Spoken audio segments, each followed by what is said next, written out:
தாழ்மை உள்ளவர்களுக்கோ கிருபை அளிக்கிறார். அல்லேலூயா. மனத்தாழ்மை. அப்போ நமக்கு என்ன வேணும்னா மனத்தாழ்மை வேணும். தாழ்மை உள்ளவருக்கு கிருபை அளிக்கிறான்னு சொல்கிறார்.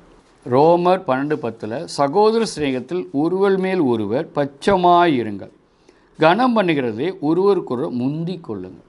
ஆமென். இப்போ பரிசுத்த ஆவியானவர் இருக்கிற பிள்ளைகள், இப்போ நான் சொன்னேன் பரிசுத்த ஆவியானவர் எதில் இருக்கிறாரு? யார்கிட்ட இருக்கிறார்? பரிசுத்த ஆவியானவர் சரீரத்தை ஒடுக்கி வாழ்கிறார். எதிர்க்கிற தன்னுடைய சரீரத்தை மற்றவங்க மனுஷனையும் நினைக்க வைக்கிறது சாத்தானுடைய வேலை. உலகத்தையும் நினைக்க வைக்கிறது சாத்தானுடைய வேலை. வேறு எதையோ நினைக்கிறீங்கன்னா சாத்தான் உங்களை இயக்கிக்கிட்டு இருக்கான்னு அர்த்தம். மற்றவங்களையோ அதிகம் நினைக்கக்கூடாதுன்னு சொல்ல அதையும் நினச்சிக்கிட்டே இருந்தீங்கன்னா உங்களோட பரிசுத்தாவி இல்லைன்னு அர்த்தம். உங்கள் சரீரத்தையே நினச்சிக்கிட்டு இருந்தீங்கன்னா நீங்கள் பரிசுத்தாவியில் வளர்றீங்கன்னு அர்த்தம், கூட இருக்கிறன்னு அர்த்தம். உங்கள் குற்றங்களை சொல்லிகிட்டு இருக்காருன்னா அவர் தெளிவாக அவர் எச்சரித்துக்கிட்டு இருக்காருன்னு அர்த்தம். உங்களோட ஜெபம் அதிகரிக்கும், துதி அதிகரிக்கும், நடுக்கம் அதிகரிக்கும், உங்களுடைய பயம் அதிகரிக்கும். இல்லாட்டி தெனாவட்டு வந்துடும், அது திமிரு கூட வந்துடும், பேச்சு திமிருகள் வரும். ஆமாம், சண்டை வரும். அப்போ அந்த பெருமை ஆவி வரும். நம்ம மற்றவங்களை நினைக்கும் போது நம்முடைய சரீரம் வந்து பெருமையாகவே பேசும். நீ ரொம்ப நல்லவ, நீ ரொம்ப நல்லவ. அது உலகத்தாட்ட எல்லாத்தையும் இருக்கிறது. அதுதான் நம்மகிட்ட இருக்கிறது. நம்ம ஆவியை பெறலன்னு அர்த்தம். முதல்ல நம்முடைய குற்றங்களை சொல்லுகிறவர் ஆவியானவர். உங்கள் பிள்ளைகளை பார்த்த உடனே ஒரு 10 வயசு 15 வயசு 20 வயசு பிள்ளைகளை பாராட்டிகிட்டே இருக்க மாட்டீங்க. என்னடா அது செய்யலை, என்னடப்பா இது செய்யலை, சாப்பிட்டியா. எப்போ பார்த்தாலும் நம்ம வந்து ஏதாவது சொல்லிகிட்டே இருப்போம். குறை சொல்கிறன்னு மாதிரி இருக்காது. தூங்கினியா, சாப்பிட்டியா, படிச்சியா, ஏதாவது கேள்வி கேட்டுக்கிட்டே இருப்போம். என்ன பண்ணுற, எங்கே இருக்க, செல்லை பார்த்துக்கிட்டே இருக்கிறியா, டிவி பார்த்துக்கிட்டே இருக்கிறியா. அவனை குற்றப்படுத்துறதுக்காக பிள்ளைகளை சொல்ல மாட்டீங்க. ஏதாவது உங்களுக்கு பிரியலாத ஏதாவது செய்யக்கூடாதுன்றதுக்காக நீங்கள் அப்படி பேசுவோம் பிள்ளைகள் மேலே. இதுதான் ஆவியானவர் நம்ம இதில். அடுத்தவங்களை பற்றி ஆவியான் பேசிக்கிட்டே இருக்க மாட்டார். உங்களுக்குள்ளே ஆவியான் இருக்கும் போது அடுத்தவங்களை பற்றி பேசவே மாட்டார். யாரை பற்றி பேசுவார்? உங்களை பற்றி தான் பேசுவார், பேசிக்கிட்டே இருப்பார்.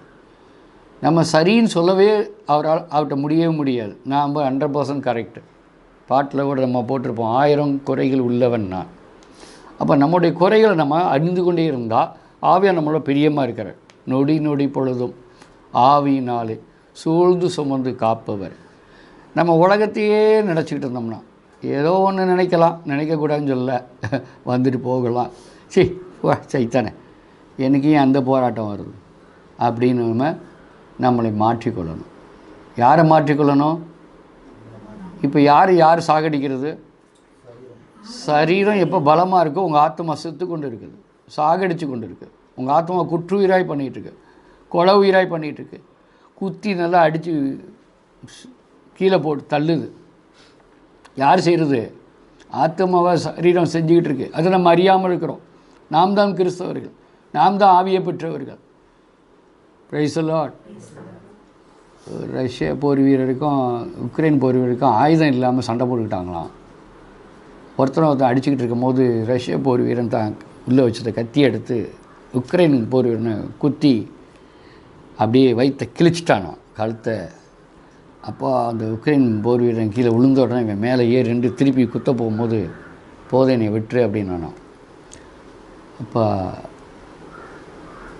அவன் அந்த வச்சிருந்த அவனை விட்டுறன்னு சொல்லிட்டு அவன் வச்சுருந்த அந்த வைஃபை அந்த சவுண்டு வந்து அவங்க அம்மாவுக்கு போய் சேர்ந்துரு. அவங்க அம்மா அதை வெளியிட்டு அது இந்த வாரம் உலகம் பூரா அது ஒரு செய்தியாக பரவி போர் வீரருடைய பிரச்சனை. அப்போ 2 பேர் சண்டை போட்டுக்கிறாங்க. ஆயுதத்தில் போட முடியல, ஆயுதத்தை கிட்ட இருக்கும் போது ஆயுதம் யூஸ் பண்ண முடியல, மல்லு கட்டுவாங்க கிட்ட இருக்கும் போது. இப்போ நான் எதுக்கு சொன்னேன்னா நம்மளை டெய்லி மல்லு கட்டுறது யார்? சரி, இதை கண்டுபிடிக்கிறவங்க மட்டும்தான் பரிசாவில் இருக்கிறீங்க. இதை கண்டுபிடிக்கலாம்னு நீங்கள் பரிசாவில் இல்லை. 10 வருஷம் ஜெபம் பண்ணலாம், 20 வருஷம் ஜெபம் பண்ணலாம், 100 வருஷம் கூட ஜெபம் பண்ணிகிட்ருக்கலாம். தங்களுடைய சரீரத்தை கண்டுபிடித்தால் தான் அவங்க தான் பரிசுத்தாவில் இருக்கிறாங்க. தங்கள் சரீர செயல்களை கண்டுபிடிக்காதவர்கள், தங்களுடைய கிரிகைகளை கண்டுபிடிக்காதவர்கள் அப்படின்னா பரிசுத்தாவில் நிரம்பலை. மற்றவங்களை குறை சொல்லிகிட்டே இருந்தால் அது பரிசுத்தாவி இல்லை. ஹல்லேலூயா. அவருடைய பரிசுத்தாவி அவர்களை எச்சரித்து கொண்டே இருப்பார். பரிசாய் பெறாதவர்கள் மற்றவர்களை உலகத்தாரை குற்றப்படுத்திக்கிட்டே இருக்கிறதா உலகத்தாருடைய வேலை. நியூஸ் எடுத்துக்கிட்டிங்கன்னா இந்த கட்சிக்காரன் அடுத்த கட்சிக்காரன் தான் குற்றப்படுத்துவான். கட்சிக்காரர்களை போல நாம் உலகத்தார மற்றவங்கள தான் குற்றப்படுத்திக்கிட்டே இருப்பார்கள். ஹல்லேலூயா. அப்போ ஆண்டுடைய அந்த சகோதர சேகம் அங்கே சொல்கிறார், கனம் பண்ணுவதிலே ஒருவருக்கு முந்தி கொள்ளுங்கள். யாருமே நல்லவங்க இருக்க மாட்டேங்க. உங்கள் பார்வையில் வேறு யாருமே நல்லவங்க, நீங்கள் தான் பண்ண நல்லவங்களாக இருப்பீங்க. என் பார்வையில் என்னை விட இங்கே நல்லவங்களாக நான் நினைக்க முடியாது. என் சரீரம் சொல்லும், உங்கள் சரீரம் அப்படி தான் சொல்லும். ஆனால் ஆவியில் இருக்கமோ சொல்லுவார், உன்னை விட மற்றவங்களை விட நீங்கள் முந்தி கொள்ளணுமா. கனம் பண்ணுக்கிறதில்ல. யாரை கனம் பண்ணுறதில்ல? மற்றவர்களை கனம் பண்ணுக்கல, முந்தி கொள்ளுங்க. அப்போ நம்ம அதில் கூடணுமா இல்லையா? கனம் பண்ணதில் கூடணுமா இல்லையா? ஆவியானதை தான் கனம் பண்ணதை கூடுவோம். ஆவியான நம்மளை அன்பு காட்டுவோம். தேவனை ஏற்றுக்கொள்ளாதவர்களை போய் நீங்கள் கனம் பண்ணணும் அவசியம் இல்லை. ஆண்டவருக்கு எதிராக இருக்கிறவங்கள போய் கனம் பண்ணணும். அறியாமல் இருக்கிறவங்களே அன்பு செய்யணும், அறிந்தவர்களை அன்பு செய்யணும். ஆண்டவர்களை ஏற்றுக்கொண்டவங்கள முந்தி கொண்டு, சகோதரர், அவங்க தான் சகோதரர். ஆண்டவர் ஏற்றுக்கொண்ட பிள்ளைகள். ஊழியக்காரர்களை இன்னும் மேன்மையாய் மதிக்கணும். எல்லாரும் ஒரே மாதிரி இல்லை. அங்கே சத்தியம் சொல்லுது. எபேசியர் 4:2, எபேசியர் 4:2-3 சொல்கிறார், மிகுந்த மனத்தாழ்மையும் சாந்தமும் நீடிய பொறுமையும் உடையவர்களாய் அன்பினாலே ஒருவரை தாங்கி சமாதான கட்டினால் ஆவியின் ஒருமையை காத்து கொள்வதற்கு ஜாக்கிரதையாய் இருங்கள். ஆமென். அவங்க எழுதியிருக்கிறது அந்த மொழியில், அந்த எபிரேய மொழியில், கிரேக்க மொழியில் அவங்களுக்கு ரொம்ப தெளிவாக புரியும். நமக்கு எழுதுனது மொழிபெயர்ப்பில் ஏற்பட்டதுனால நம்ம ரொம்ப புரியாமல் இருப்போம். அங்கே சொல்கிறாரு, மிகுந்த மனத்தாழ்மையும் சாந்தமும் நீடிய பொறுமையும் உடையவர்களாய் அன்பினாலே ஒருவரை தாங்கி சமாதான கட்டினாள் அப்படின்றார். புரியுதா? சமாதான கட்டினாள். இந்த கயிறு போட்டு கட்டினது மாதிரி கட்டிக்கணுமா இந்த சமாதானத்தை. ஆமென். பரிசுத்த ஆவி இருந்தால் என்ன இருக்கும்? மனதுக்குள்ளே மிகுந்த சமாதானம் இருக்கும். ஒருவரோட சமாதானம் இருக்கும், மற்றவங்களோட நமக்கு பிடிச்சவங்களோட மட்டும் சமாதானமாக இருக்காது, பிடிக்காதவங்களோடையும் சமாதானமாக இருக்கும். பிடித்தவங்களோட சமாதானம் இருக்கவங்க நீங்கள் மாம்சத்தின் இயல்பை கொண்டவர்கள். உங்களுக்கு பிடிக்காதவங்களோட நீங்கள் சமாதானமாக இருக்கீங்கன்னா ஆவியின் இயல்பை கொண்டு இருக்கிறீங்க. நிறைய பேர் ஜெபத்தில் இருப்போம், நம்ம பிடிக்காதவங்களை பார்த்தா திரும்பிக்கிட்டு போயிடுவோம், வேறு வகையில் நோஸ்கட் பண்ணிவிட்டு போயிடுவோம். நான் நிறையா பார்த்துருக்கேன். பேச்சிலேயாவது நயமாக பேசிடுவாங்க, செயலில் நோஸ்கட் பண்ணிட்டு போயிடுவாங்க. அது ஒருபோதும் கூடாது. உங்கள் மாம்ச செயல் தான். ஆவி இல்லாதவர்களும் அப்படி செய்வார்கள். அப்போ ஆவியே இல்லாமல் வாழ்கிறோமா? அப்போ அதுதான் அவர் சொல்கிறார், மனத்தாழ்மை, மற்றவங்க கனம் பண்ணுவதை முந்தி கொள்ளுங்கள். அப்போது மிகுந்த மனத்தாழ்மை, சாந்தம், நீடிய பொறுமை. சாந்தம், நீடிய பொறுமை. என்ன சொல்கிறாரு? பொறுமைலாம் இல்லை, நீடிய பொறுமை. இந்த நீடிய பொறுமை எப்படி இருக்கும்? உங்களுக்கு குதூகலமாக இருக்கும், உங்களோட மன மகிழ்ச்சியாக இருக்கும், ஒரு அமைதி இருக்கும். ஒவ்வொரு நாளும் கட்டி ஜெபிக்கணும். சாத்தான் எழும்பிக்கிட்டே இருப்பான். நொடி பொழுது நம்ம ஆவினாலே எவ்வளோ ஆவியில் இருப்பீங்களோ அவ்வளோக்கு சாத்தான் யார் பலவீனமானவங்களுக்கு தேடி பார்ப்பான். இவங்களோட சாத்தான் நம்மளுடைய அப்போ மோதவே மாட்டான். இயற்கையால் மோத முடியாது, படைப்புகளால் மோத முடியாது, மிருகத்தால் மோத முடியாது, ஆக்ஷனால் மோத முடியாது, நாயின் பூனைனால் மோத முடியாது. ஒன்றே ஒன்றால் தான் மோத முடியும் சாத்தானால். இவனுக்கு எதிரானவன் யார், எதிரானவள் யாருன்னு தேடிக்கிட்டே இருப்பான். அவங்கள தேடி பார்த்து அவங்க வழியாக தான் மோதலை உருவாக்கும். இயேசுக்கு யார் வழியாக மோதிக்கிட்டு இருந்தான்? ஆண்டவரோட யார் வழியை எதிர்த்து போராடிட்டு இருந்தான்? பரிசேயர் வழியா. என்னதான் படிச்சிங்க பைபிளில்?